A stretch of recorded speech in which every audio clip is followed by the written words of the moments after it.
Good evening, ladies and gentlemen, wherever you are. This is Zalendo on True TV 24 in conjunction with MTV, Mtambei TV. Now, today we are going to discuss about the president's new style of dressing. We have seen him wearing a very classy looking suit, and this has caused a lot of ripples on social media. So as we do it, I invited a designer, somebody who is well known in the fashion industry.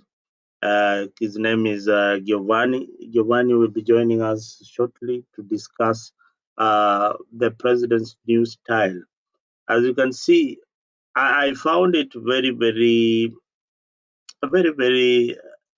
very nice kind of kaunda suit, as we call it. But the style seems to have rubbed the fashion industry in the wrong way.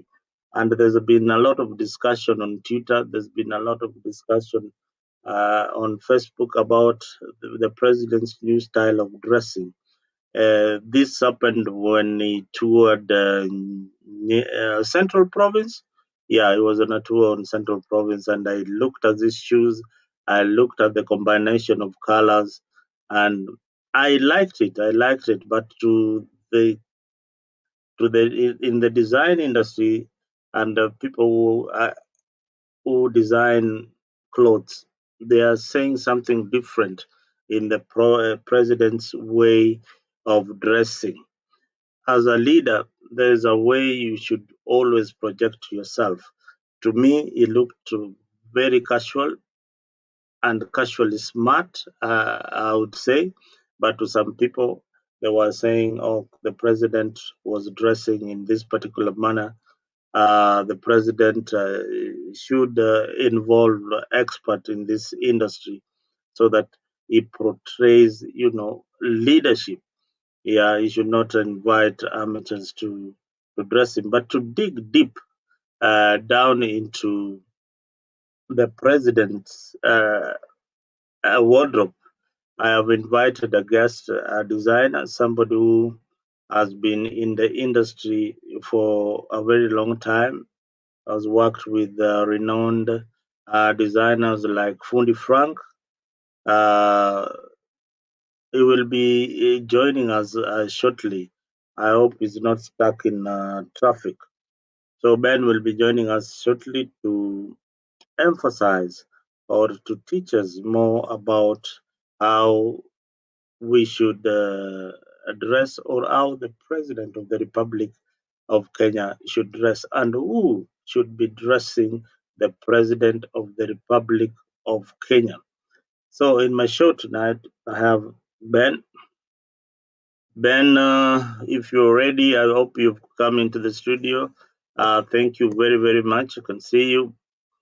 In my show, I invited Ben to. Hey Ben, karibu sana mzee. Habari ya masiku. It's been long. It has been quite a while. It has been quite a while. We have not seen each other for a decade now. Yeah. It's almost a decade. Yeah. Me, I'm somewhere in Rusinga, enjoying the beautiful scenery of Nyanza. These are some of the beautiful places that you've never seen. So I you know. don't have to go to Mombasa. Right now we have a Mombasa in Nyanza. So we have got very spectacular scenes in Nyanza around Lake Victoria, and it's a full white sand beach, and very nice resorts in Nyanza. So apart from politics, we have got very nice places you can visit in Nyanza. So Yeah. take time and look around in Fangano Island. We have got also Ruma Park in Oma Bay. So things are happening. Anyway, welcome to the show, Mr. Ben. But Thank you. I Thank you. would like you to introduce yourself to the viewers. You know who you are, what you do. in the industry. Karibu sana ndugu yangu. Asante. So first and foremost, my name is Ben Maina, but by my designer name, I'm called Giovanni. Uh, I don't know how to explain myself, but I just can say that um, it's it's been a long it's something about tumeanza kutoka mbali. My name and my company name, we go a Mhm. long way. Uh-huh. There's So, something that is disturbing me. Can I just take 2 minutes? Just 2 minutes. oh, you want to take a break for 2 minutes Just to the noise. yeah. There's a noise on the background. It is Uh-huh. disturbing even my concentration. All right. Someone can do it for me. Okay, I can go on. It's okay. Okay, welcome back. I think we've sorted out the noise. Yes. So Yes. Mm-hmm. what I'm saying is, I go a long way back. Mm-hmm. I started clothing, or may I say textile, a long way back, since 1994. It is a passion I've had since I was young. I think Mm-hmm. also partly it came from I grew up seeing my mother doing the sewing with, you remember the manual sewing Mm-hmm. machine. Yeah, so Yes. when I came out of school, I just wanted to continue. So she took me back to do hospitality, but I Mm-hmm. still came back to clothing. Ah, that is interesting. That is interesting. Ben, Yeah.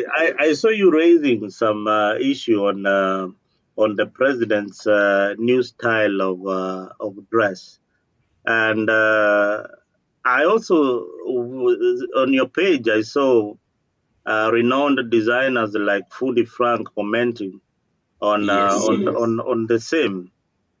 I would like you to tell us more about what really informed you guys to come up and say rais amevaa vibaya leo ama ameng'ara vibaya. Okay. First and foremost, it didn't just happen out of a whim. It Mm-hmm. is something that I've been observing since he started changing, or let's say, like, everybody likes to have a signature look. Mm-hmm. His pursuance basically was persuaded by his desire to have a signature look. If you remember, our former president used to wear shirts, Mm-hmm. and then akaanza kuitwa mashati. You remember? Mm-hmm. So he wanted to be identified with a certain given understanding of how he dressed. It is Mm-hmm. easy, conceptually, it is easy to pinpoint that this is Ruto, this is Uhuru, this is Kaunda, this is Museveni. Most of the leaders world over, ever since the Mao Zedong, have always looked and desired to have a signature look. Lakini pu president alikuwa amepiga look bana. You guys are saying that hii suti si haijadesigniwa vipoa, vitu kama hizo. I mean, what's wrong with this suit? What is wrong with it? Actually, there's no problem. There's basically no problem with the suit. The Uh-huh. concept is just okay. The Mm-hmm. concept is okay. If that's what he wants, this is what I like. It's like when you want to drive a car. Mm-hmm. It I know, like Nick, you're not a small guy. You're a huge guy. God gifted you with a big muscular body.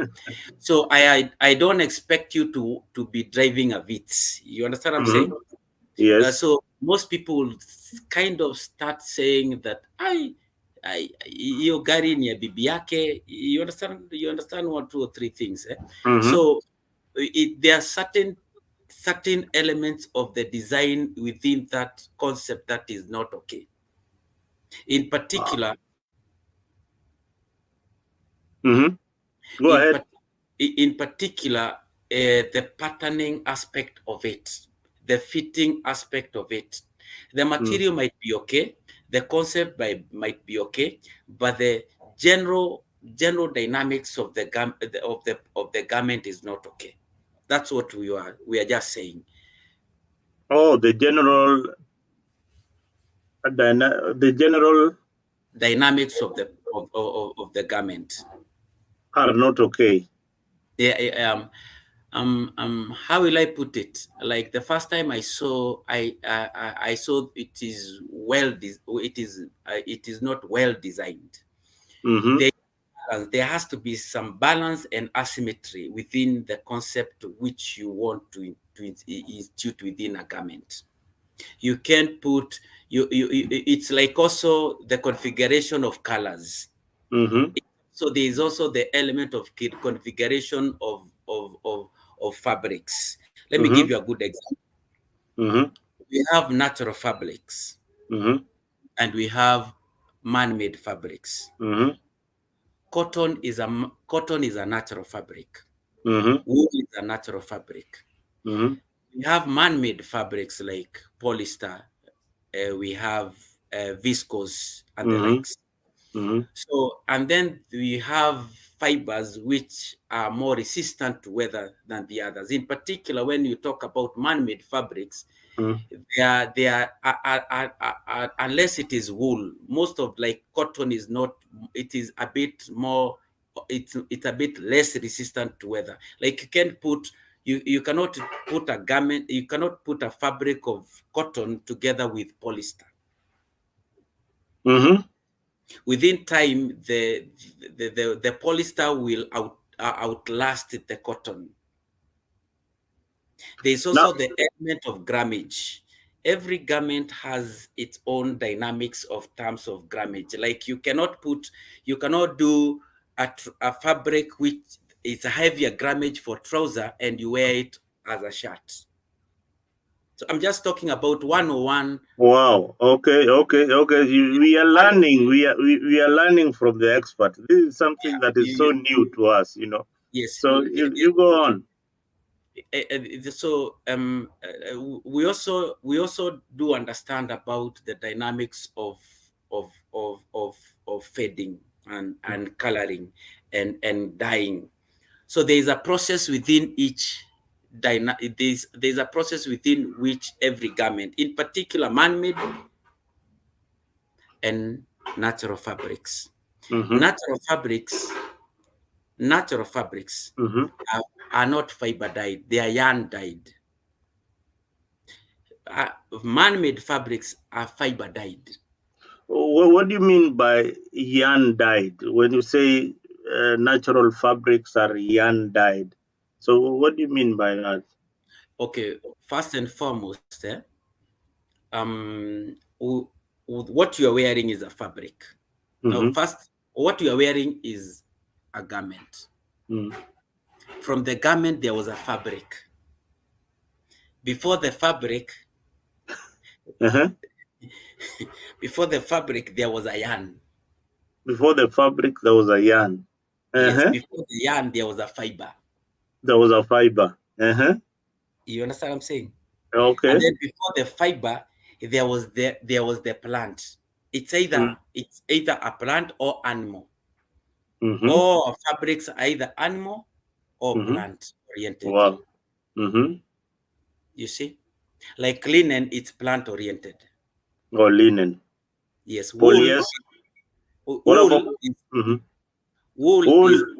is animal oriented. Yes. Cotton, Cotton is farm. plant. Yes. And what about polyester?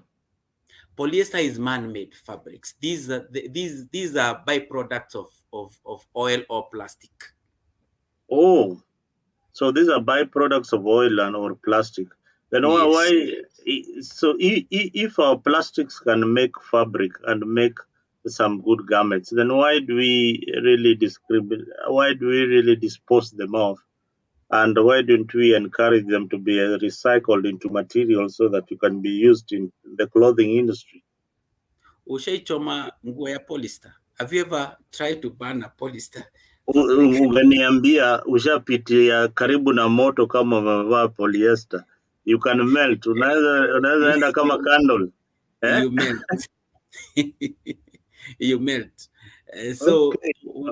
what I was trying, I know those are a bit more complicated matters. But what I was trying to say is there are certain elements before even a fabric is, before even a garment is made, Mm-hmm.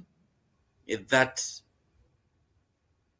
factors that should be there before even you decide to make a garment. Mm. And when you decide to make a garment, Mm. you cannot make a shirt fabric to Mm. make a kaunda or a suit. Wow. Oh, this is interesting. Now, Ben, back to the story about the president's attire. This kaunda. What do you call that kind of attire in design? Is it a kaunda suit or is it is it a casual smart suit? What do you call that kind of suit that the president was wearing? And I think it was a very good. The concept is perfect. To me, the concept looked perfect. The suit looked perfect until you mentioned the sleeves. What is it about the sleeves and the design for that particular uh, dress, particular suit? Can you be able to bring the picture for the viewers to be able to see? Yeah, let me bring the picture. Let me bring the picture for viewers to see as an overlay. So as we continue, we are talking about the president's new look.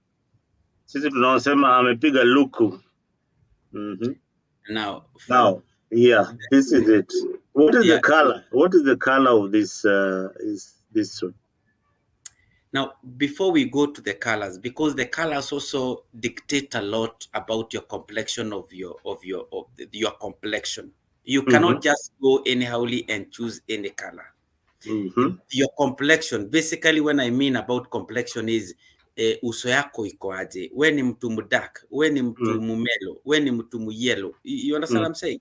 Mm-hmm. So they are, as designers, we design, we style you up, we advise you and we consult you before Mm-hmm. you go towards any choice of colors. Your stylist, one thing you'll have to understand about our president is his choice of stylist is a bit wanting, Mm-hmm.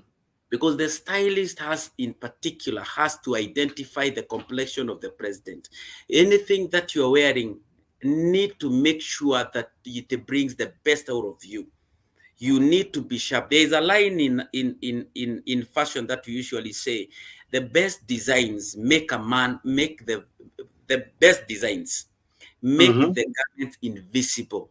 People don't see the garment, they remember the face, so they have to bring out the best out of you. People, have you ever been to somewhere and then papo kwa reception unauliza Mwangi ameenda wapi, and then everybody is like, who is Mwangi, who is Mwangi? But when you tell them ule jamaa amepita akiwa amevaa yellow, akiwa amevaa pin strip, you understand, and Mm-hmm. huyo jamaa ameenda hivi, you understand what I'm saying? Mm-hmm. Your choice of garment has to make sure that you stand out. You Mm-hmm. you you stand out among the crowd. Mm-hmm. Now, when you look at our president is not light; Mm-hmm. he is dark. Mm-hmm. He has a dark complexion. So when you give him a dullish, Mm-hmm. dullish outfits, what Mm-hmm. it does, it makes him more dull. Oh, when it makes him more dull. When you Yes, give him a dull outlook, yani, he yes, needs to project his face, his yes, how he looks like. So you need to yes. wear he needs to wear more of bright colors, akae kama No, mkamba no, ama no, no, anafaa avae nini? Hebu no. tuambie. Now, for a dark person, you don't do extremes. Mhm. You don't do extreme. You can go too dark and you can Mhm. do too bright. Mhm. Those are for the light people. The light Mm. people, they wear extreme colors, yellow, black, So but they it is cannot they kama cannot zile kala tunasema ni za Wakamba ama ni za sijui wa kabila gani? ushaona mtu mlight amevaa yellow vile anasimamanga. Do they really look good? They They now stand out. they They stand out. stand out. First and foremost, whenever you see someone wearing yellow, you Mm. have to go look and mwangalie sura. It is intuitive. If you know By what I'm the saying. way, can you imagine the president wearing yellow? He cannot wear yellow. You know, but now those guys who are dark, they have a very limited choice of colors. Mm. Like me, I know you are dark, so you have a very limited choice of colors. Uh-huh. The people who have Yes, uh-huh. the people who are aptly oriented are like the light guys. Mtu mlight anaweza vaa extremes zote, unaona, yellow, red, white akienda upande mwingine avae black, unaona, na bado akuwe tu wako sawa. What they cannot be able to wear is hizi colors ziko hapa katikati. Now hizi colors za hapa katikati ndizo zinavaliangwa na mtu ambaye ako dark. Not too dull. Kwa kivaa tena dull sana anakuwa even more dull. Hebu tuende kwa hii suti ya Orezo tuongee juu ya hii suti. Hii suti tumeanza na kala. Tumeanza na kala. Choice ya kala it is, unaona mpaka sura yake ionekani kwa sababu sura na suti inafanana. Oh. You can see that. Yeah. Naona sasa vizuri sura na suti inafanana.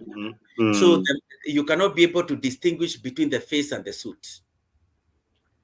Wow. Very true. Yeah. Very true. Yeah. So your choice of garments need to bring the best out of you. People are able to see your outline correctly. Now let's go to first. Let's go to the fitting. Yani vile ni nguo fitting, imemshika vizuri, imembana vizuri, eh? That's what you call fitting. Fitting kwa nguo inamaanisha kukuvalisha. Kukuvalisha. Kukuvalisha. I'm fitting you ni kukuvalisha. That's the term of fitting. Unajua it's a new terminology in the world. Sahi I want a fitting garment, but basically in terms of textiles inamaanishanga kukuvalisha mtu. So tuseme tunavalisha our president. Yes. Kitu ya kwanza, hiyo koti ni ndefu kuliko vile inatakikana ikue. Oh, okay. Urefu wa koti na urefu wa your upper garment, the upper torso, lazima ikuwe inafika between the hip line. Unaona, between the crotch. Si unaona ukifungua na zip, unaona zip mali inafikanga mwisho na hapa juu. Oh, zip. Unaona zip ya trouser. Where the trouser starts, where the zipper of the trouser starts, hapo kwa crotch, going up, hapo katikati, hapo ndio koti inafaa ifike. Ikishuka ikuwe inafunika the crotch, that's an irregular cut. Oh, that is an irregular cut. Yes.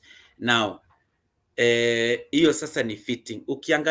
Ukiangalia katika shoulder zake, kwa mabega, yani mabega, mabega zina droop.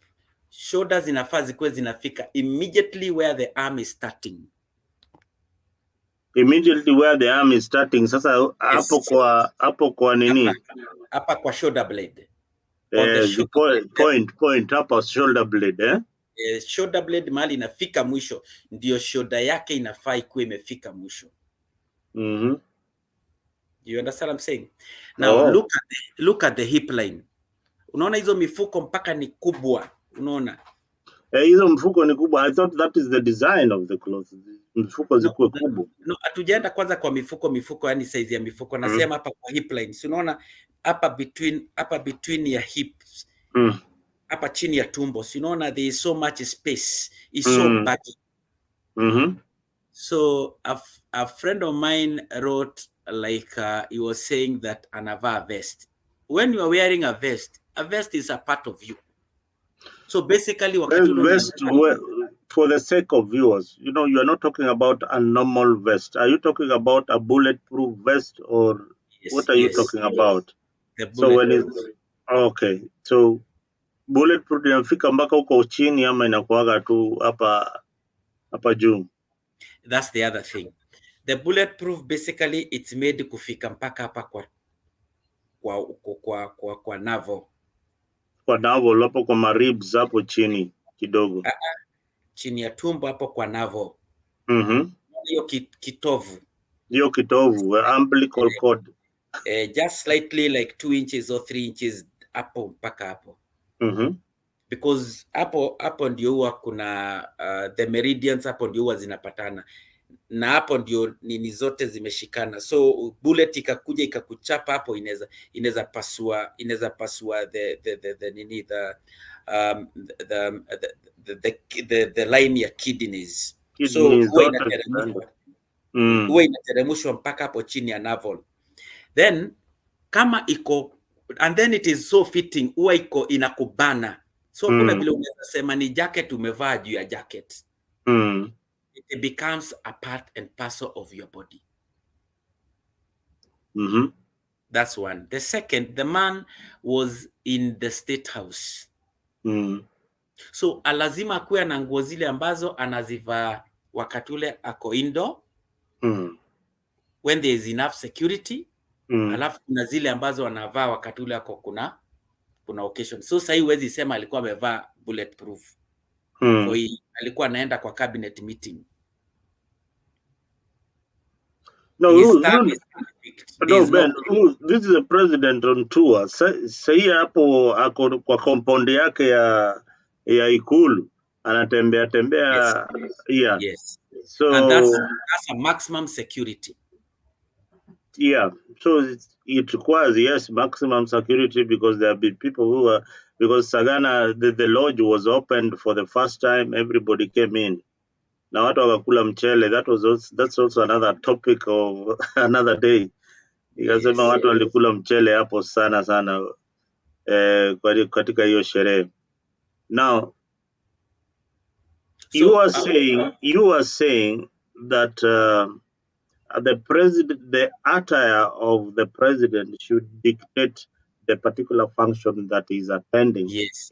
And if he is within a safe area where he needs not to wear this, anafaa kukuwa casually smart or something like that. I agree with you absolutely. So we have moved to, we were at where? You fitting. Have the pockets. We are the fittings. We are not yet at the position. Now we are still at the fitting. Now look at the arm. The arm. Yes, you can see we call it stress. In garments we call it stress. Every time when you are doing something and then there is a stress on your garments, it's called a stress. Kama sahi wakati nikavuta hii nguo, when you look at it, when I'm doing like this, there's no stress. But when you're doing like this and there is a stress, it means it was not properly designed for that kind of work. We have workwear garments, we have office wear, we have casual wear, we have all manner of wear. So in particular, in whatever you're doing, there is a garment for it. You don't expect someone wearing a suit to go gardening. Now, when you look at his arm, look, there is a lot of stress. You understand? Oh, zimejikunja hivi. Ukiangalia hivi, I flow Oh yeah, Unaona, I flow, si ndio nasema eh, I flow. now the pattern maker, what he needed to have done is to make sure that even when movement yake, this the kaunda is not an official wear, it's a semi-official wear. It Mm, means someone who is still working at the same time, someone who is still in office. mm-hmm, We call it smart casuals. mm-hmm, Yeah, so when he needs to have given him a proper allowance. We call it an allowance, so that he mm, can be able to have a freedom of movement. Slightly, not too much. mm, It's because it's not a workwear garment. A workwear garment, you don't cut it like this. They are diagonals. mm, So there is a trajectory within which you can cut a garment. So you can't cut it like a dust coat. You cut it like this, because mm-hmm, every time huo mtu atakuwa anainua vitu akienda juu. akienda. You understand? But suit huwezi kata hivyo, kwa sababu Uh-huh. mtu ameundwa kazi yake tu ni kuandika kwa kala. Mm-hmm. Yeah, so all those ukiangalia hiyo mkono ijakatwa vile inatakikana. Mm. Now let's go to the positioning. Mm. Positioning in particular of the buttons. Mm. The buttons are not properly positioned. Hapa chini, they only give a 3-inch space kutoka hapa kwa hem. Mm-hmm. Hem ni mahali garment yako inafika mwisho. We shika nguo yako, usishike screen, atuone ukishika hiyo nguo vile umevaa. Just show us with na hiyo nguo. Unaona ukisema button ni hii. Unaniona? Na kuona ya tuko Sasa atia. hapa chini, this is the hem. Mhm. Hapa chini. Yes. Hapa ni hem. Mhm. So 3 inches. 3 inches. That should start with the button. But ukiangalia yake, it's almost like 6 inches, double. Oh, imeanza huku juu. And then angalia button ya mwisho iko wapi? Mahali mfuko inaanza. Mahali mfuko inaanza, okay. Yes. So hiyo ni makosa. Sijui nitafute nguo ni kuonyesha hata kama ni mkubwa. Tunaziona, we are seeing. Mhm. Ukiangalia ndio unaona wakati yule ana move, then the jacket goes like this, the side goes like this and this and this and this. First and foremost is because the coat ilikatwa ikikuwa ndefu. Ya pili, the positioning ya buttons is awkward. Now let's go to the pockets. Why I say the pockets. Now look at the positioning of the upper pockets. They are the way below. Yes. Do you know why they are called breast pockets? They are not called waist pockets. They are called breast pockets. They are called breast pockets. Breast pockets. Yes, they have. It is a standard. It is 7.5 from the shoulder. Unaona hii simu hapa kando hapa. Hapa tuko hapo. You una measure 7.5 mpaka hapa. 7.5 mpaka hapa. Yes. Ukiangalia yake it's around 12 point something, I don't know. Kama hii yangu unaona sasa iko mali sawa. Sasa kama hiyo yako iko mali sawa, and then okay, kulingana pia na size ya mtu yako yezi kuwa 7.5 where you are an oversize. So yako it's around 8. But even the difference is only like a half an inch. You understand what I'm saying? Because unaona yako, si unajua itakuliwa na shoulder yako ni kubwa. So ikikuwa normal 7 itakuwa juu sana, so lazima iteremshwe kulingana pia na size. All these dynamic, all these nguo ni science. Ai mazee, leo unatuelezea hiyo science bana. Si watu wengi viewers, not so many people can understand the art of making a cloth better than people are Ben. So you are educating us. You are educating us, and And I hope so many people are learning that your local fundi might not be doing the right thing. So here is an experience where you should not miss. So tuendelee na hiyo nini hiyo Now when mfuko. you, yes, ukiangalia hii mifuko ingine when you look at the bottom pockets, they are not placed accordingly. They need to have a 3-inch from the bracket. This we call it a bracket. Oh, hii ni bracket hii hapa hii. Bracket. Yeah, 3-inch from the hem mpaka kwa mfuko. Na hii what you position here ndio una position pia kwa hizi zingine, but ukiangalia hii yake kuna moja iko ndani, ya chini iko towards this side, iko nje. And then the size of the pockets. So I don't know about the trouser, because now the trouser basically has also to go along with the like na desire za ule mtu anavaa. But we usually want to trend according to what is running properly in the fashion as of now. So nikiangalia nguo yake iko na turn up pale chini. Yes, iko na turn up hapo chini eh? Turn up ishapitwa na wakati. Ya pili, it's so baggy. Unaona? It's so baggy. It shouldn't be baggy. Trend ya sahi ni nguo inakatwa na isilalie kiatu, inafikanga tu mahali kiatu imefika pa, inafika kwa inaitwa kwa ni wapi, kwa ile kitu ya kiatu inaitwa kwa lace, karibu pale una tie lace inalala. There is no pickering, there is no packering, yani hakuna mahali inaanza kukua na layers.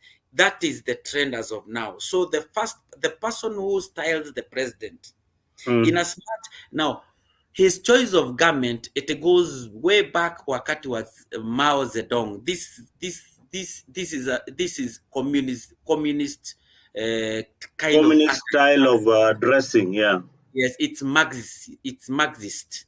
And the people who popularized this kind of wear is Mao Zedong, the communist countries, in particular Russia, Northern Korea, China. Even now, the guy from China, you know, he wears like this. Yeah. I see him with very nice blue kaunda suits. Very yes, blue, sometimes black. It has an authoritative kind of a posture. So I believe what he was trying to portray as him is to be able to bring out the best, to bring out his personality, because also what you dress brings out your personality. But unfortunately, the person he gave it to hakuitoa vile alikuwa nataka, because hizi nguo, the truth of the matter is they have a certain level of authority. You remember Kaunda did not do them like the way the Marxists do them. Oh, Kaunda suit, the famous Kaunda suit. This is not Kaunda. People are mistaking. This is not Kaunda. What is it? Hii nguo inaitwa nini? This is Marxist.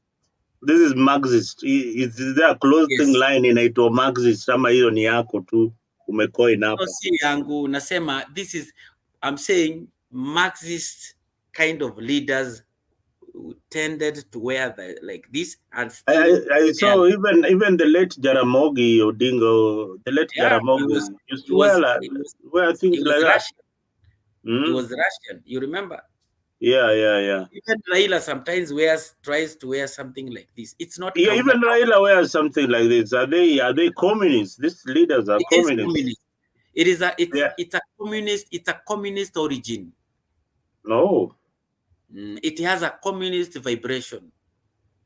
All right. Viewers, you've learned, you've heard that turn-ups zilipitwa na wakati. Nowadays, people don't wear turn-ups. Like today, I was laboring whether to put on a button-down shirt. I hate button-down shirt, but I had to put it on. I don't like button-down. And this is something that I don't like, but it was what was available in my wardrobe. So there are things that we are learning about the fashion industry and the trends in fashion. In this simple talk, we have learned that turn-ups zimepitwa na wakati. I'm also introducing button down. Button down, I hate it. I think pia hiyo ilipitwa na wakati. So let's go on, Mr. Ben, and tell us more about this wear. Or you have completed uh, telling us about the president's coat. You are comfortable with the trouser? That's what I'm saying. The trouser basically has nothing much to talk home about. First and foremost, Mm-hmm. it all depends on the preferability and the suitability of the wearer. Mm. But if you have to put fashion into consideration, what we are wearing these days, they are fitting trousers, because you also want, you know, the truth of the matter is he is our president. Mm. We would wish our president to be wearing something that is also apt according to the times, fashionable, because when he's going out there, he's representing us Kenyans. And in Mm. particular, when people look at him, they see the designers back home. Sasa tuongee tu kweli brother, Mm. vile amevalishwa hivi na ule aliyemvalisha ameenda US, wameona tu vile amevaa, watu huko watauliza, kwani huko kwao hakuna designers? Kuna kina Ben, lakini hiyo kazi hawezi pata. Kuna kina Ben, Kuna kuna fundi Frank, kina fundi Frank pale, wale waliobobea, wale wazee wa fabric, kuna wale kuna Kikoromeo, kuna Kikoro- Rialto, Real. Oh, wako kuna I mean, they Rialto. need Wako. I they don't need think alitafuta watu ambao because people think that I'm just talking. no We have in a scale of 1 to 10. How what would you give this designer ule amedesigning where president? makosa si ya designer. No. Makosa Mm. hapo nitakuwa nakosea nikifanya hivyo. Makosa si ya designer. Makosa ni ya nani? Kila mtu ana level yake. Umesikia vile mimi nimetoka. Mimi nilianza story ya kudesign back in 1994 nikitoka high school. Hebu tupigie hiyo story kidogo, hiyo story yako vile uliingia kwa nini? Hiyo hujawahi niambia. Eh? So back then in Mombasa, not only in Mombasa, there was a fad. Everybody wanted to wear kung'ara, yani, you know, so we used to call ourselves Wanyamwezi. So mimi nilikuja nikapata kina fundi Frank.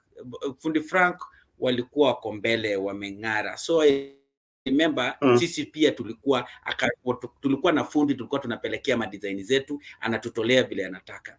You remember the black trousers, the black jeans na black trousers zilikuwa zinavaliwa kama suti, and then zinapigwa na mistari za white, zingine za red. You remember those times? Oh, baadhi hizo zilikuwa kama uniform. Kalkani, Kalkani, you know. So na that's where we started. So tulikuwa tunanunua material ya kaki, tunaenda tunashonewa, tunaenda kwa club Mamba Village, tunaenda Chocolate. Back then kulikuwa na vilabu zilikuwa zinaitwa Toys hapo Mombasa. Unawea matoys pale unaka kama draft. Tumebembea hapo, tumetulia. But back then we didn't have money, so we used to go, tumeng'ara vipoa, and then someone anatuona tumeng'ara, tunaitwa, tunanunuliwa pombe. And that's basically how we started. So Fundi Frank back then was away mbele yetu, na in terms of alikuwa mbele kimiaka na mambo zingine. Fundi Frank alianza hii industry akiwa Mombasa ama alianza wapi? Nairobi. Tulianza sote Mombasa. So mlianza zote coast pale. Hapo Likoni. So I remember do you know the funny thing about Mombasa? Mombasa is a very Mimi, this is a story that I've never told so many people. There's a time I was in Mombasa. I think your time too, where people kwa Mombasa tu pengine hatukuwa tunajuana. I was selling shoes pale Mwembe Tayari.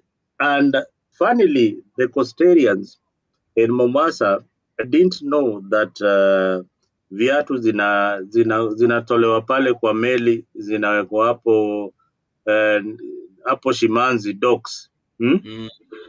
Kulikuwa na warehouse pale, majamaa wametoka Nairobi. There are the very many warehouses there, wale wanafanya kamera, wanafanya reshuffle za viatu na nini. So mimi na ujuaji wangu nimetoka Nairobi, nimefika coast, napata hao ma coastalians ni mafala, they don't even know viatu zinatoka wapi. Najua pale viatu zinatoka. So I started hawking shoes in Mombasa. Hapo the first hawker wa viatu kwa barabara ilikuwa ni mimi. The first hawker wa kuuza viatu kali Mombasa pale Bamburi Cement Factory was me. And I used to make money. Hapo ndio wakagundua kumbe hizi vitu bwana zinakarabatiwa ndio zinaenda Nairobi, na hao wanachukua magari wanaenda Nairobi wanazinunua wanatuzeta. Hawakujua hii meli inabeba bidhaa zinafika hapa Mombasa kwanza, alafu kuna watu wanazikagua ndio zinaenda Nairobi. So that's how I ended up in Mombasa. So Mombasa has got I've got a very good, interesting history about my upbringing. Yeah. And particular like back then ndio wakati ule, you remember ile war ya 1992 ya Iraq so Mombasa ilianza kuwa na majonis wengi sana walikuwa yes. Yeah, so they used to come wanaacha manguo manini maviatu, so as kazi yetu sasa ni kutafutana na hizo viatu majumu tunang'ara, and that was our life. So yes, that was our life. So I remember tulifika mahali ikakuwa lazima to grow. You cannot grow in Mombasa. So, ni Frank akaniambia there's a day there was some guys in Nairobi walikuwa featured kwa KBC. Back then there were no TVs, there was only KBC and KTN. So they were called Wakaba Creation. Walikuja wakaletwa kwa TV wameng'ara mng'aro zile sisi tulikuwa natengeneza. You know, sasa fundi Frank akaniambia siku moja, akaniambia umeona jamaa fulani hapo anajiita Wakaba, wanang'ara mng'aro kama ya kwetu. Nikamwambia hata sisi wakati wetu itafi. So fundi he came early in Nairobi. Akakuja akatua South Sea. So hapo ndiye alianza kutengenezea kina Jua Kali, kina Nonini, kina nani maming'aro. Mimi nilipokuja Nairobi sikuingia kutengenezea wasanii. Mimi nilianza kutengeneza nguo. You remember ile miraba mitatu ya Adidas tracksuit. So mimi nilianza kutengenezea kina Sophie Kenye, nikitengenezea sana ma corporate. Me I used to go towards the corporate. So nikaanza kutengeneza pia nguo, nikitengeneza zikuwa tunapeleka pale Freemark. Na Limoda. Back then there were only like 2 exhibitions in Nairobi. Freemark na hiyo Limoda ili pale Imenti. So that's mimi nilienda, and then mimi nilienda towards direct market, fundi alienda kwa entertainment. So later sasa convergence yangu ikaenda towards corporate, yake ikaendelea towards entertainment. You understand? So baadaye I remember one of my friend alikuwa anaitwa Chris, akapatana na mimi nikinunua material. Akaniambia they are looking for someone who can be able to understand the concept of the Kenyan market in an EPZ, because they were translating from the local market, from the international market towards the local market. So that's where alinichukua naye akanipeleka kwa EPZ. So that's where I gained a lot of understanding when it comes to garments. Sasa we were doing for international market, hizo Marks and Spencer, Levi's, the Gucci's, ABCD, and then zingine sasa sisi tunatengeneza zile sasa tukijaribu kuingia kwa local content, local market. Kwa hivyo yani wewe Ben, tuseme pale mtaani pale EPZ industrial area umetengeneza label ya Gucci ile inanunuliwa Marekani. You know, most of these vitu tunaendanga kununua. I remember a friend of mine aliendanga South Africa, alafu mtoto wake akatafuta kijampa. South Africa tu hapa, Joburg, akatafuta kijampa juu chini, alafu akaambia mamake, just buy for me this one. Nataka niende Kenya, niende ni shainie mabeste wangu. Mamake kwenda kuangalia lebo, alienda akapata it is made in Kenya. That's how much potential we have in Kenya. There is a vast understanding of, hata kama mzae Ruto angeshindwa kutengenezewa na watu ataki watu kama Giovanni ama Fundi Frank ama kina Rialto na wale wengine wamtengenezee nguo, angeenda tu EPZ aagize nguo zake zitengenezwe. They could have been made with an international standard. We have what it takes. Kenya has a lot of capital. I remember there was a day niliitwa na a very big hotel. It's a 7-star hotel in Tanzania. It's called Four Seasons. Do you know watengenezeni nguo uniform yao yote kutoka chini mpaka juu. They paid for me. They paid for me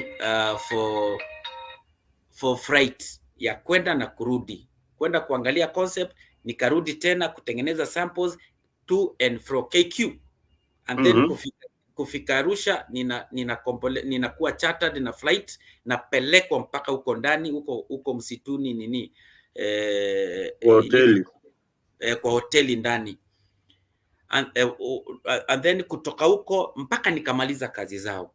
And I can tell you something, when I went there I have found almost 75% ya wale watu wanafanya kazi huko ni wa Kenya.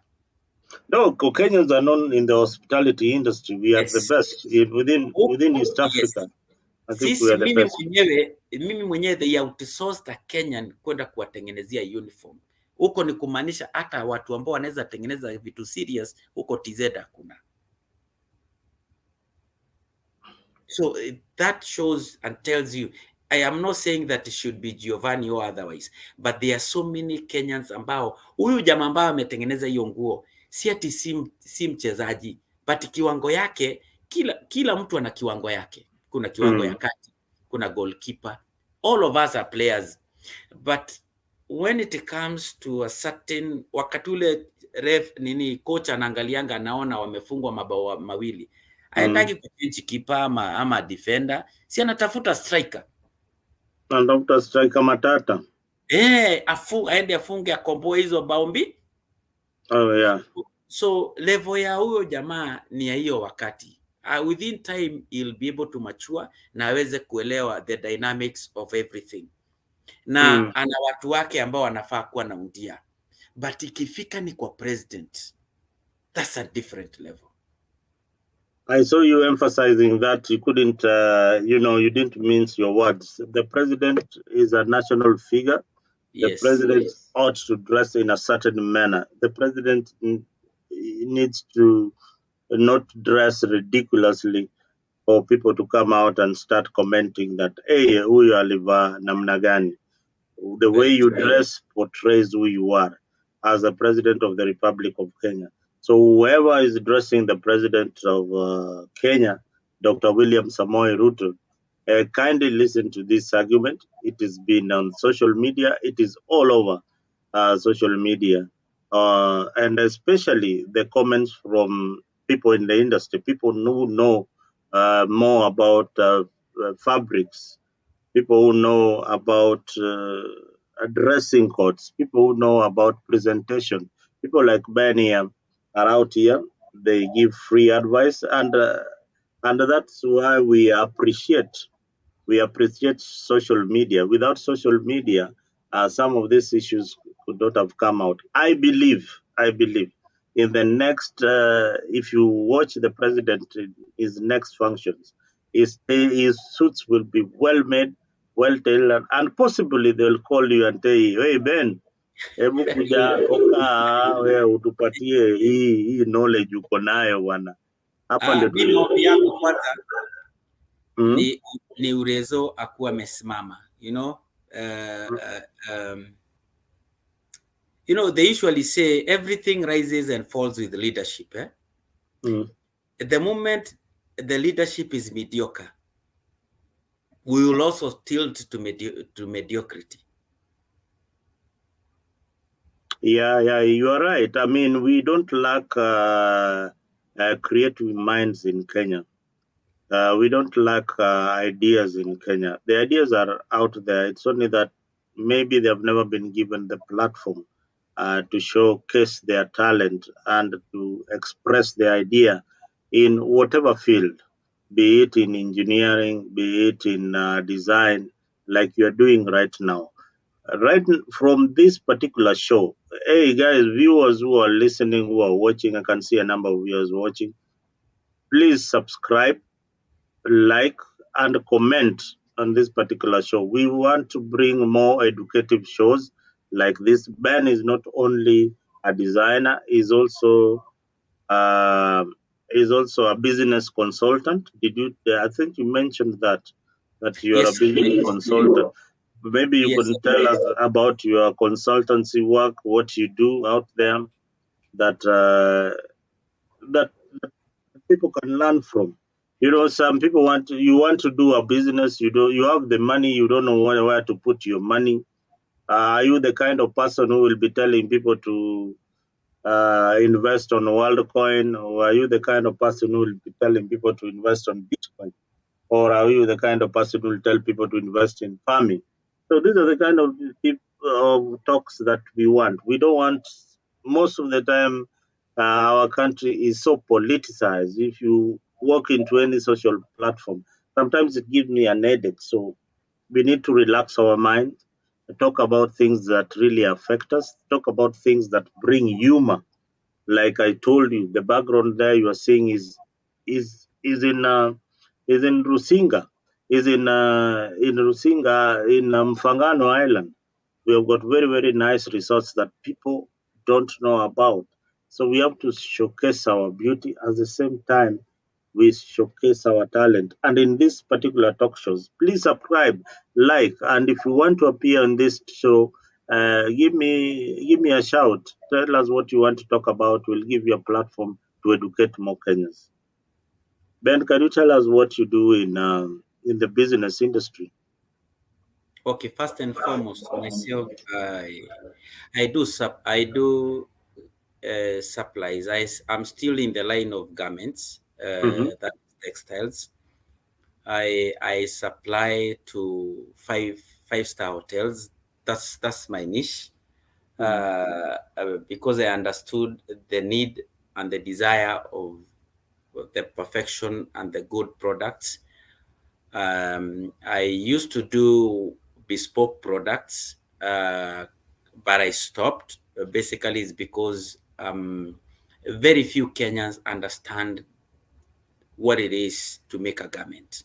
mm-hmm, Watu wengi bado wakati huo, the mentality has changed within time, but it is still, the stigma is still there. Wanasemanga, ule ni fundi, ule ni fundi, ule ni fundi wa nguo. When you go outside our country, mm-hmm, fundis are celebrated. Because imagine mtu ambaye anakufit kama sahi, bro, you are gifted with good body. mm-hmm. Hata mtu anakufit nguo yako mzuri una Ebu, feel. ebu, ebu, ebu, ebu. Hapo pale umesema you are gifted with good body, hapo umekosea kidogo, because kufika hapa ni rahisi, kutoka ndio ngumu.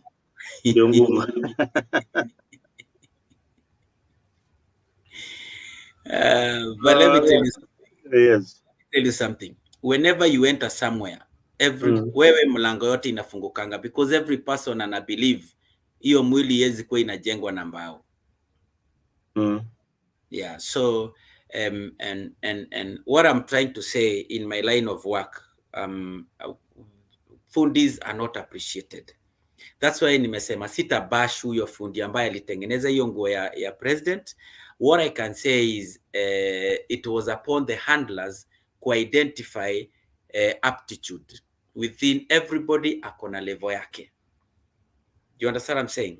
yes. Kila mtu ana level yake. Kuna mtu anachezea kwa goalkeeper, kuna huko mchezea kati, kuna ndio hiyo midfield, and then kuna strike and what have you. Kuna Mm, mahali hata inafika unakuta umecheza game, sasa unafaa kuwa coach. mm-hmm. You understand what I'm saying?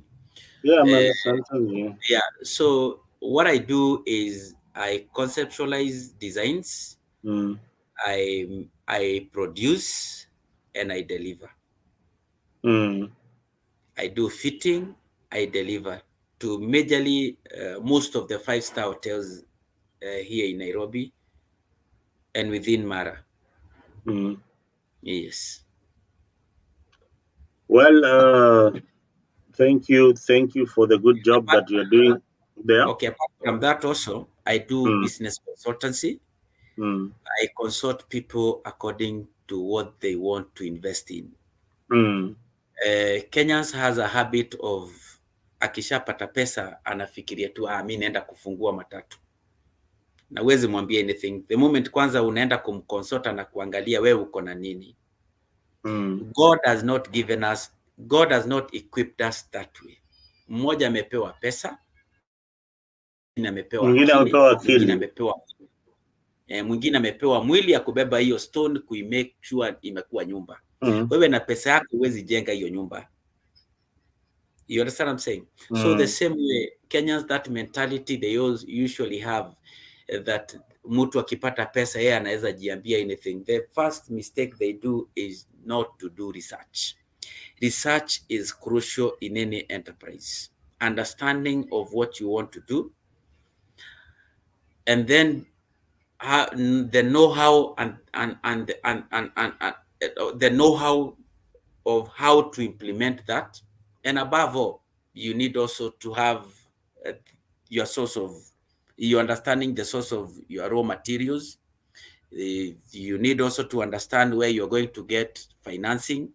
Those are tentacles within the business. Wow, wow, wow, wow. Let me tell you, we have learned a lot. If you are in, if you are, if you are in, if you are given the job to fit the president of the Republic of Kenya, what would have you done right in this particular scenario? Bearing in mind that the president is a symbolic figure of the nation. And the way the president dresses really implies what he's trying to portray. Yeah, the president is trying to portray that he's in control, he's the one in power. How would you combine his colors when with his tone of, you know, with his his skin tone color with his clothing? How would you combine that? What would you make different from what we saw in the president's attire? Let me just bring it forth so that people can know what we're discussing about. What would you make different in this particular attire? Okay, first and foremost, my work will be well cut out for me. First and foremost, there is enough brief. What the man is dressing is what we call power dressing. Mm-hmm. Power dressing is when you dictate your way of dressing. Do you understand what I'm saying? Yes. You don't walk according to the flow. Mm, You become the flow. You understand what I'm saying? It's where it's not the garments that make the person powerful. It's the person who imparts the clothing with power. mm, So if you can understand his choice of clothing, as I told you, it's coming from the Marxism era. These were dictatorial outfits. Whenever someone used to wear those kind of outfits, they used to be understood as total and as absolutes. mm-hmm, So the first thing that I'll do, because that is what he wants to outplay within the scope of and the scape of his reign, is I'll try to bring out the best out of his complexion, mm-hmm, his choice of colors, mm-hmm, the design work. Because mm-hmm, when you look at that outfit, it's very plain. Mm. The pockets, we call them patch pockets, are just plain patch pockets. They are just normal patch pockets. So there is so much that you can be able to cheza nazo katika mifuko, utengeneze kitu mzuri, kitu inavutia. And then when you look, hebu leta hiyo picha karibu. Nilete tena. Yes, when you look at the panels, Just hold on. look, ukizoom hizo panels, Mm. they are just plain, imekatwa hapa hapa ikateremka na huku. So there is so much you can be able to do within the panels.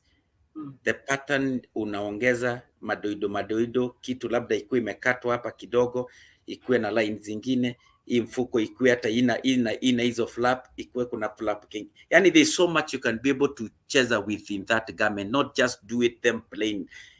Hii ametengeneza kama suti ile, unaona ile suti za watchman. Hizo pocket ni kama tu za watchman, zimepadikwa juu na juu, hakuna design work imewekwa hapa, hakuna effort imewekwa. You need, as a designer, you need to walk away from the norm. That's why you become a designer. You walk away from the norm. Ile kitu ambao kila mtu anaweza tengeneza, unakuwa ni kitu ingine, si kila mtu anaweza tengeneza, na ni the event kila mtu anatengeneza, then you become also ordinary. Wow.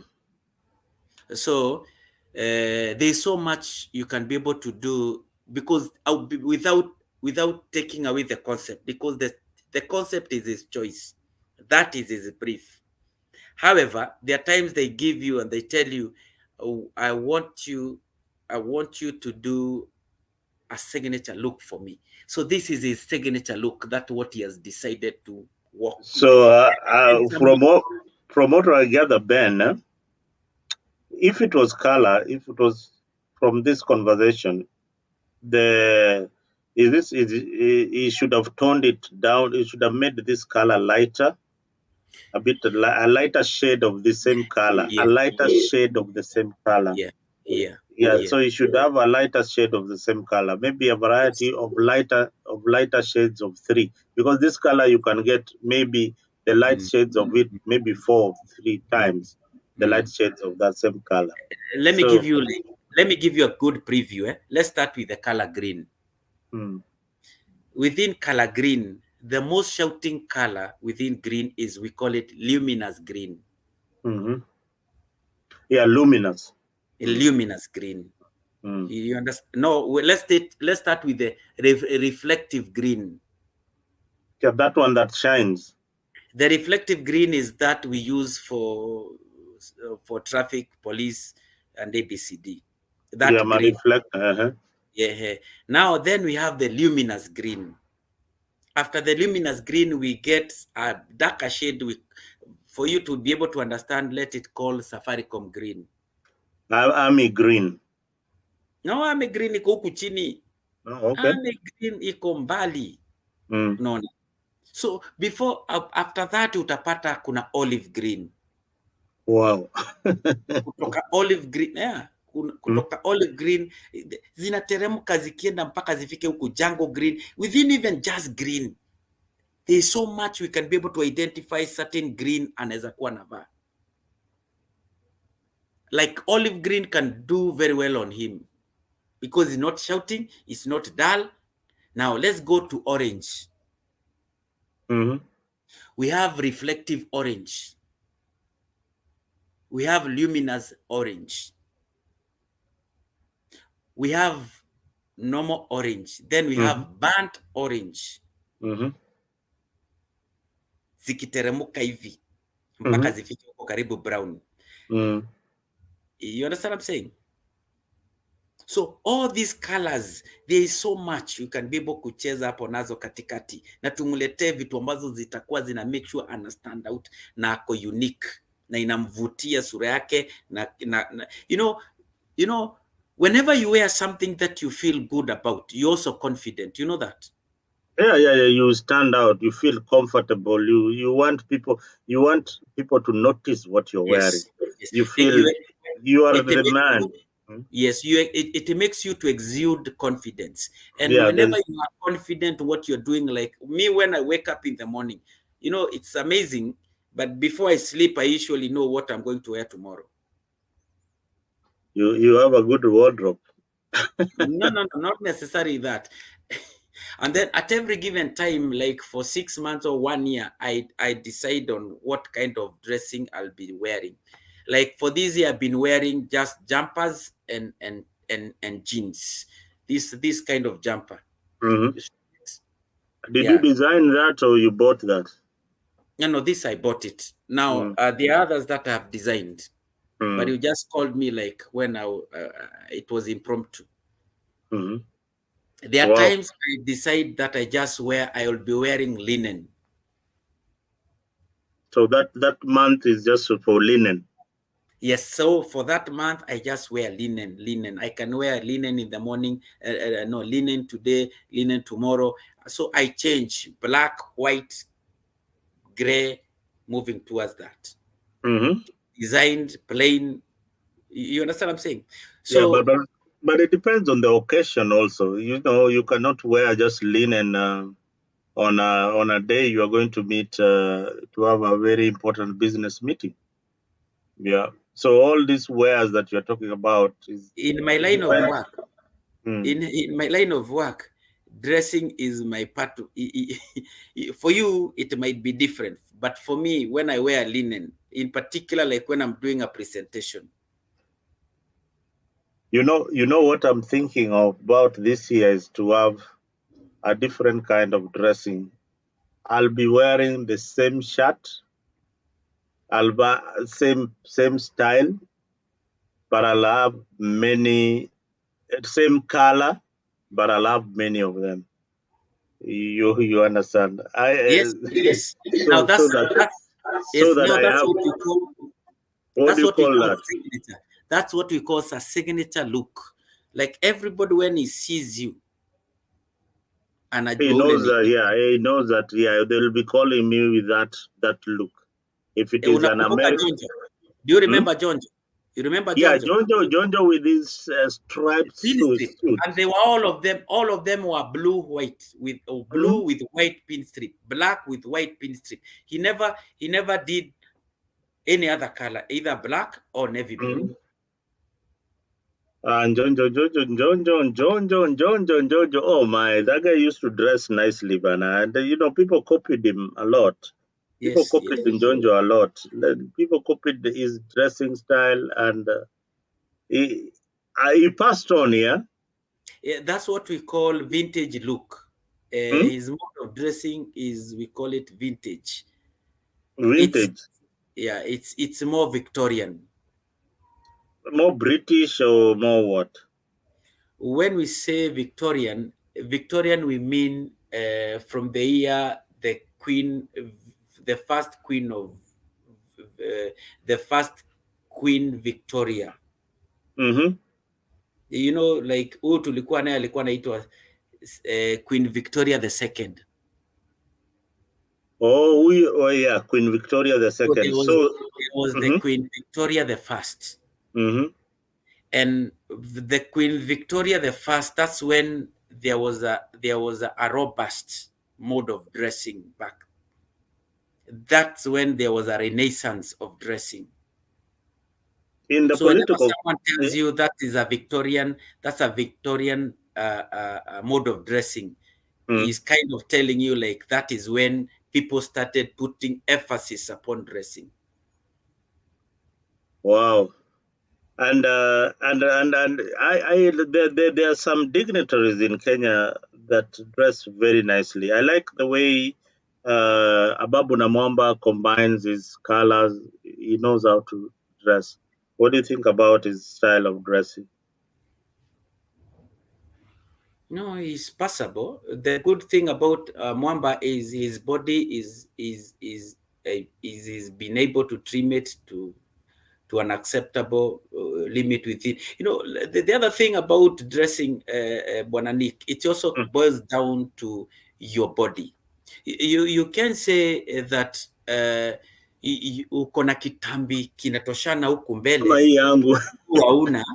No, kunaona kama wewe advantage yako ni una kitambi lakini miguu uko nayo. So your body is symmetrical. Oh, You know what I'm saying? Your body ni wewe iko symmetrical. Kichwa yako ni kubwa, mwili yako ni kubwa. You understand? But utapata kuna mtu mwili yake huku juu ni kubwa, but miguu hana. You understand? So like you to dress, hata ukivaa aje, you will always look good because miguu yako ni kubwa, body upper torso yako inatoshana, it's equally proportional to your lower body. Now ukiangalia Babu, what he has is first and foremost, I think alisomea either Britain or somewhere, so hiyo law.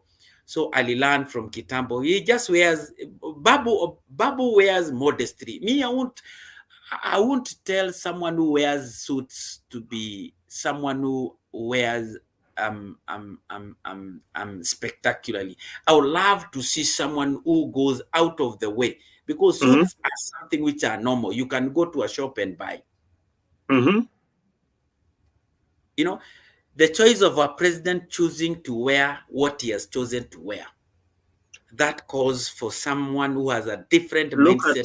I wanted us to look at Njonjo's style of dressing. This suit, nakumbuka, this guy used to, alikuwa anavaa suti kweli. But unajua yake alikuwa anavaa. And we were being told that hii suti za Njonjo zilikuwa zinatengenezwa huko Britain. He never used to do anything local. Alikuwa anazitoa in London. Okay. There is what we call bespoke products. Kama sahii Nick nikiamua kukutengenezea tuseme suti, utoe pesa mzuri, if you are like you want to, you pay good premium for a good suit, it should take an average of like 2 weeks or 1 week at the very least. Nikiwa nimeipatia kazi yangu yote nikushughulikie.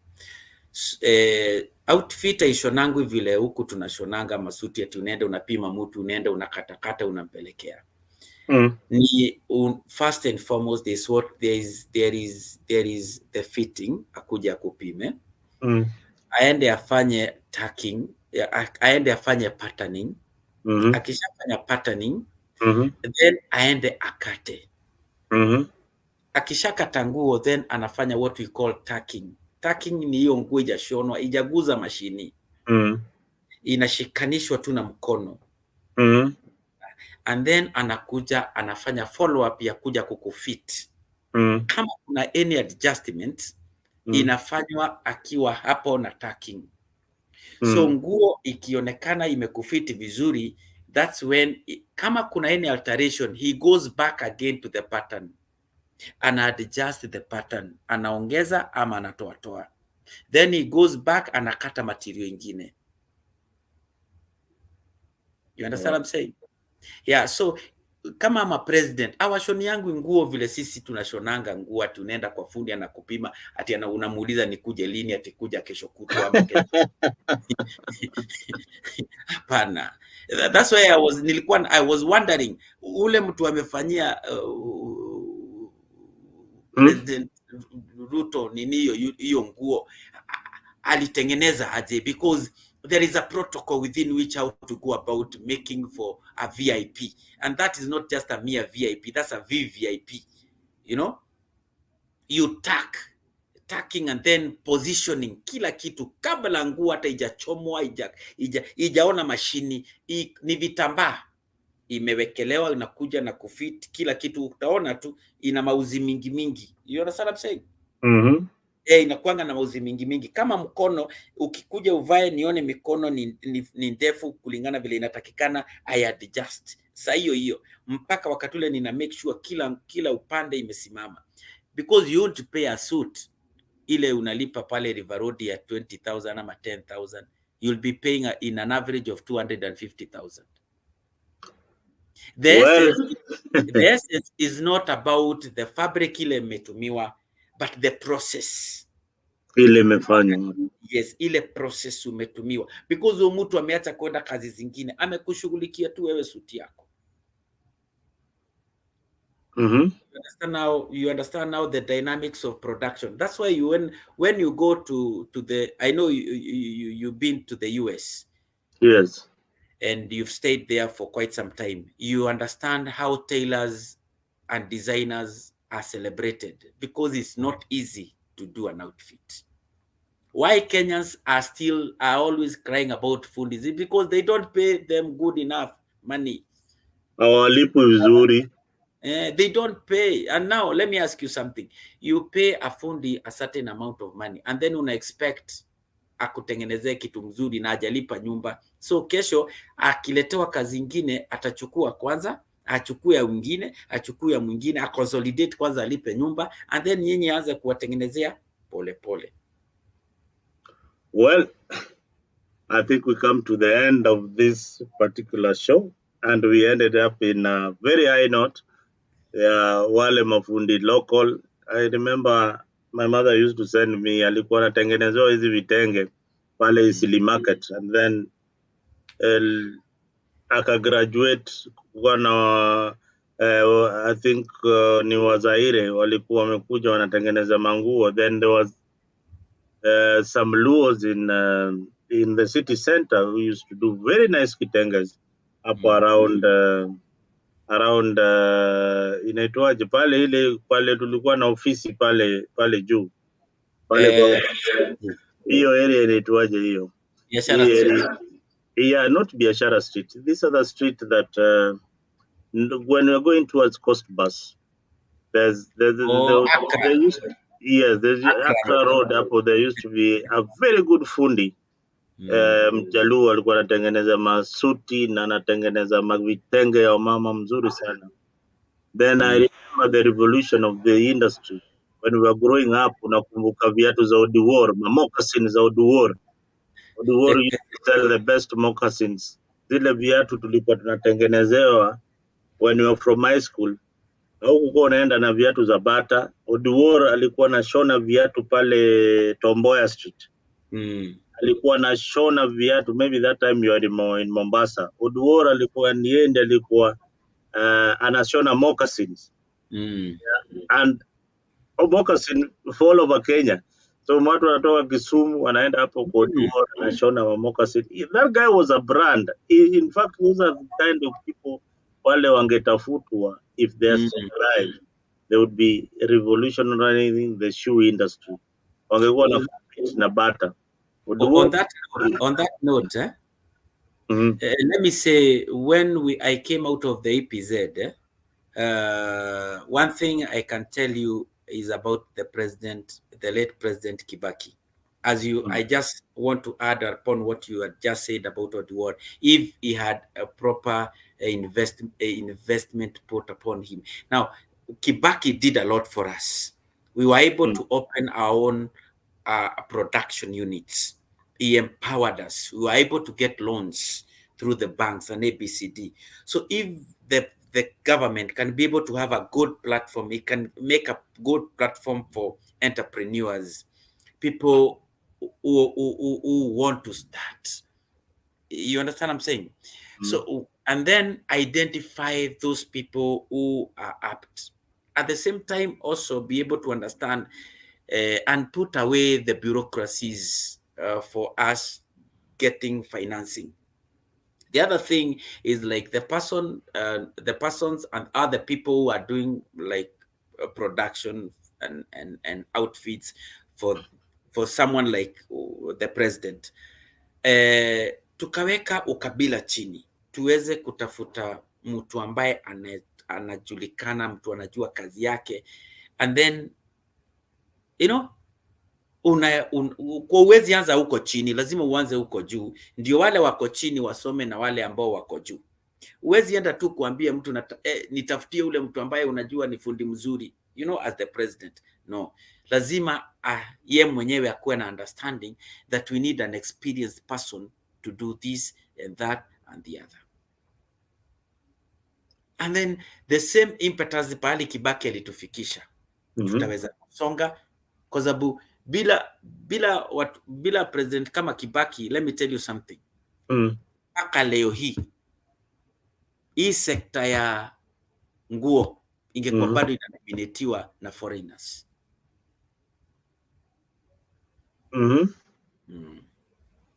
Wow. I remember Kibaki. Kibaki was a good planner, and he had a good working team around him.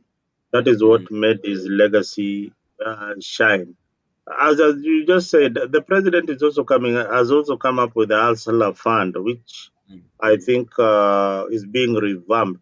The other day, I was advertising that youths, and especially those in business like you, can form groups and all that, so that they can so that you can borrow money and increase your productivity. So youths out there who are in entrepreneurship, youths out there who are trying to venture into looking for something to do, and you've got an idea, get into groups, consult each other, and see what you need. Yeah, see what you need. Be focused. You will be lucky that you have a president who is giving you money. In our days, there was nobody to give us any money. You'd hustle with the little 200 bob ama so tano ile uko nayo, unaenda unachukua nguo Kikomba, unaenda unauza. Saa hizi kuna serikali inajali maslahi yenyu, inawapatia pesa ya bure. Wengine wanakataa kulipa pesa mpaka serikali inawabembeleza, tafadhali rudisheni ile pesa yetu mlichukua. I saw people looking desperately asking for the money to be returned. Na watu wamehepa na pesa wajarudisha, ndio wengine wapate. But today, I thank you very much. Once again, my guest has been Ben Giovanni Designs. He was telling us more about the design industry and where the design industry in Kenya is moving, where he started from, where he's going in his design venture, and the companies that he has been working for. So if you are out there, you have an hotel that you need your staff be dressed properly. You need rebranding in the near future. Remember Giovanni Designs. Giovanni is a well-known designer. He's worked with Fundi Frank, and there are so many out there. So this is a particular show where you come, you emphasize to us what you do. And again, just apart from politics, we talk about fashion. Apart from fashion, we talk about sports. So stay tuned to True TV. Make sure you subscribe to True TV and Tembei at the same time. So when you subscribe, we'll have a potential of bringing more of these important interactions with our viewers out there. So if you've been watching us, if you've been listening to us, thank you very, very much for being part and parcel of this show. Otherwise, Mr. Ben, can you have your last one? No, what I would just want to say is thank you for what you're doing. In particular, that reawakening is very important for Africa. We don't just need to be doing things the way we used to do them. If we can be able to be doing something different and also in a different way than the way we used to do it. So thank you. There's so much that you're educating. This is a platform for me. It's a platform for others who want to venture in what I do and where we are coming from. It's not been easy. Sometimes people see like there are times I go and pick an LPO from my client, and you find like someone who is giving me the LPO is things like I have like a godfather ambaye amenisukumia hiyo kazi, but it has taken a lot toil. It's a lot of toil, sweat and blood. God amenifanyia kazi mingi. It has been a long journey. Creating a brand is not easy. Just that name Giovanni, ukienda places without, I don't want to name names, but when you go to many establishment, 5-star hotels, Giovanni, ukiuliza kama wanajua Giovanni utasikia ndio wanatengenezeanga uniform. It's kutengeneza hiyo brand has not been easy. It has taken a lot. It has taken the great hand of God. So above all, I give thanks to my God. I give thanks to my lovely wife, my family, my children, and I also thank you because I know you tumetoka naye mbali, mkini encourage with my fellow friends too, and I know you also umenikumbuka ukakumbuka. By the way, I have a platform this hebu nisikie Ben tunaweza changiana aje mawazo moja mbili tatu. So to those, to the viewers ambao wangetaka kuwa wako na hiyo understanding, there is no magic. There has to be toil, there has to be sweat, hard work, persuasion, persistence, focus, oneness to purpose. And usijichanganye huku na huku, una follow tu njia moja. Now I'll be embarking on another journey as Giovanni. We are starting our own clothing line, which I believe within Kenya it's something that will be a new thing a new thing which has not been done before. When you look at our country, and in particular Nairobi, it's a virgin land. It's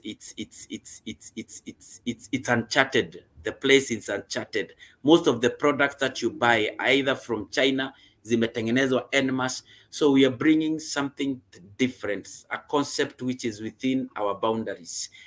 So I believe within time Nick ataweza tukue na hiyo platform ya hiyo, but before then najua tutakuwa pia na talk zingine moja mbili tatu on how to be able to build your own brand kutoka hapa kwenda pale, and that's the way forward. As he was saying, sometimes we don't need to be talking so much politics as itusaidii. In as much yes, pia ni mzuri kuongea, but ikuwe politics zetu tunaongea 10%, the rest ya kutusaidia tunaongea 90%. So within time tutajua tutakuwa tuna na habari ya kuweza kuongea kuelemishana na kuweza kuonyesha that all things are possible. Above all, stay true to TTV. All right, thank you for that keynote advice to youths out there. I mean, that is the most important advice that you can get from a real man or a real hustler who is trying to make it. Ben has not made it, just like many of us. We have not made it, but we are heading there. But respect the journey. Mahali tumetoka ndio mbali, lakini mahali tumefika ni karibu tu hapa tunaiona. But the most important thing that you need to remember in your journey is Mungu. Weka Mungu mbele. Otherwise, asanteni sana. Keep locked. Subscribe to the channel. And we hope to see you next time. Thank you very much. Asante sana, Ben, for making it a day. Thank you. Thank you. Asante. Hi.